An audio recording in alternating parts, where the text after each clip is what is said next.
حضرت معاویہ کے دور میں کسی غیر مسلم کی مجال نہیں تھی کہ کسی اسلامی حکومت کی طرف میلی آنکھ اٹھا کے دیکھ سکے، کیونکہ حضرت ابو بکر نے آپ کو کمانڈر بنایا، حضرت عمر نے آپ کو امیر بنایا، یہ جانتے تھے آپ کی صلاحیتوں کو۔ پہلے یہ شیعہ لوگوں کا کام سمجھا جاتا تھا کہ وہ تو کرتے ہی ہیں، کچھ سنی بھی اس میدان میں کود پڑے ہیں اور صحابہ کے بارے میں غلط الفاظ استعمال کر رہے ہیں۔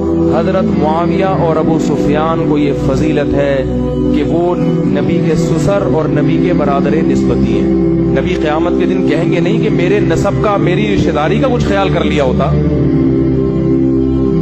میری رشتہ داری کا کچھ خیال کر لیا ہوتا۔ آپ کہیں گے ہم علی کی محبت میں یہ کر رہے ہیں، علی کی محبت میں جو کام علی نے نہیں کیا وہ آپ کیسے کر رہے ہو؟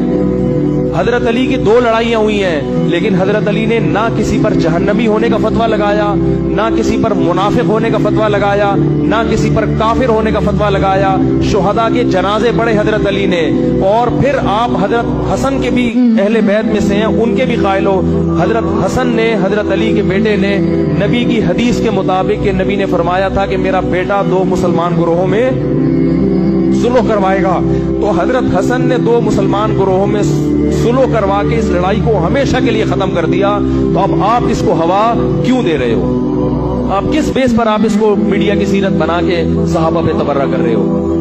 تو یہ بات خوب یاد رکھو، حضرت معاویہ اور ابو سفیان سے ہمارا تعلق صرف صحابہ کی محبت والا نہیں ہے، بلکہ ایک بہت بڑا رشتہ کیا ہے کہ نبی کی بہن، حضرت معاویہ کی بہن اور ابو سفیان کی بیٹی کس کے نکاح میں ہے؟ آپ صلی اللہ علیہ وسلم کے نکاح میں۔ یہ بہت بڑا رشتہ ہے۔ کل قیامت کے دن اگر آپ نے حضرت معاویہ ابو سفیان کو برا کہا تو کل قیامت کے دن نبی اپنی اس حدیث کا حوالہ دے سکتے۔